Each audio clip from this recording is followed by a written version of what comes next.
నార్మల్గా ఒక స్త్రీలో రెగ్యులర్ సైకిల్స్ ఉన్న వాళ్ళలో ప్రతి నెల కొన్ని ఎగ్స్ అనేవి డెవలప్ అవుతూ ఉంటాయండి. దాంట్లో ఒక ఎగ్ మాత్రం ఒక మెచ్యూర్ సైజ్కి రీచ్ అయ్యి, అంటే అరౌండ్ ఒక 18 to 20 mm సైజ్ రీచ్ అయిన తర్వాత దాంట్లో ఉన్న ఎగ్ అనేది విడుదల జరుగుతుంది.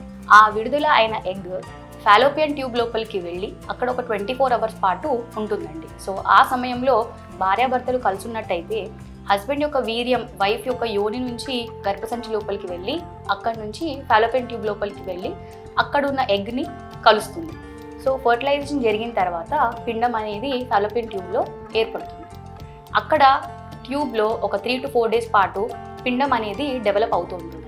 దాని తర్వాత ఒక 5 to 6 days టైం పరంగా పిండం అనేది ట్యూబ్ నుంచి గర్భసంచి లోపలికి ట్రావెల్ చేసి గర్భసంచి లోపల ఉన్న పొరలో అతుక్కుంటుంది.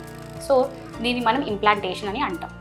ఒకవేళ ప్రెగ్నెన్సీ లేనట్టయితే ఈ గర్భసంచి లోపలి పొర ఏదైతే ఉందో అది ఋతుస్రావం లాగా ప్రతి నెల బ్రేక్డౌన్ అయిపోతూ ఉంటుంది.